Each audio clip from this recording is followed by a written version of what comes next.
بسم اللہ الرحمن الرحیم نحمده ونصلی علی رسولہ الکریم۔ محترم سامعین، سیرت حضرت عمر فاروق رضی اللہ تعالیٰ عنہ کا سلسلہ شروع کیا ہوا ہے ہم نے، تاکہ ناظرین اور سامعین تک یہ ہماری بات پہنچ سکے کہ خلفائے راشدین کون تھے اور ان کی زندگی اور ان کی سیرت کیسی تھی۔ محترم سامعین، جب آپ صلی اللہ علیہ وسلم نے عبداللہ بن ابی کا جنازہ پڑھانے کا ارادہ کیا تو حضرت عمر رضی اللہ تعالیٰ عنہ نے منع فرما دیا۔ جب عبداللہ بن ابی ابن سلول مر گیا تو رسول اللہ صلی اللہ علیہ وسلم کو اس کی نماز جنازہ پڑھانے کے لیے بلایا گیا۔ جب آپ صلی اللہ علیہ وسلم جنازے کے ارادے سے کھڑے ہوئے تو میں نے تیزی سے آپ کے پاس پہنچ کر عرض کی، اے اللہ کے رسول، کیا آپ ابی کے بیٹے کا جنازہ پڑھائیں گے؟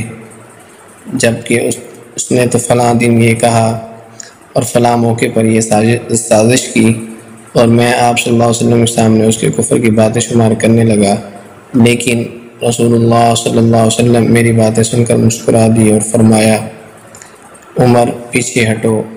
تاہم جب میں نے اس معاملے میں آپ صلی اللہ علیہ وسلم سے بہت زیادہ اصرار کیا تو آپ صلی اللہ علیہ وسلم فرمایا، اللہ تعالیٰ کی طرف سے مجھے اختیار دیا گیا ہے اور میں نے جنازہ پڑھنا پسند کیا ہے۔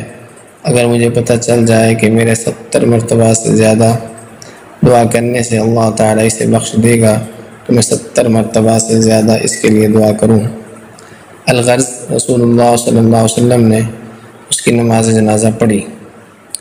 جنازہ پڑھنے کے بعد ابھی آپ صلی اللہ علیہ وسلم چند لمحات ہی ٹھہرے ہوں گے کہ سورۃ توبہ کی 2 آیات نازل ہوئیں،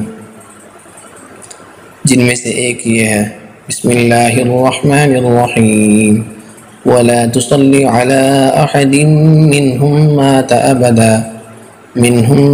أَبَدًا وَلَا تَقُمْ عَلَىٰ قَبْرِهِ إِنَّهُمْ كَفَرُوا بِاللَّهِ وَرَسُولِهِ وَمَاتُوا وَهُمْ فَاسِقُونَ۔ ترجمہ، اور ان میں سے جو کوئی مر جائے اس کا کبھی جنازہ نہ پڑھنا اور نہ اس کی قبر پر کھڑے ہونا، بے شک انہوں نے اللہ اور اس کے رسول صلی اللہ علیہ وسلم کے ساتھ کفر کیا اور اس حال میں مرے کہ وہ نافرمان تھے۔ سیدنا عمر رضی اللہ تعالیٰ عنہ بیان کرتے ہیں کہ مجھے اس پر بہت تعجب ہوا، جو میں نے رسول اللہ صلی اللہ علیہ وسلم کے سامنے بڑی دلیری کی، حالانکہ اللہ اور اس کے رسول صلی اللہ علیہ وسلم ہر مصلحت کو خوب جانتے ہیں۔ اس کے بعد ساری زندگی اللہ کے رسول صلی اللہ علیہ وسلم نے کسی منافق کا جنازہ نہیں پڑھایا اور نہ کسی منافق کے قبر پر تشریف لے گئے۔ محترم سامعین، یہ تھے حضرت عمر فاروق رضی اللہ تعالیٰ عنہ، جن کی جو ہے بات پر اللہ تعالیٰ نے قرآن اتار دیا۔ سبحان اللہ۔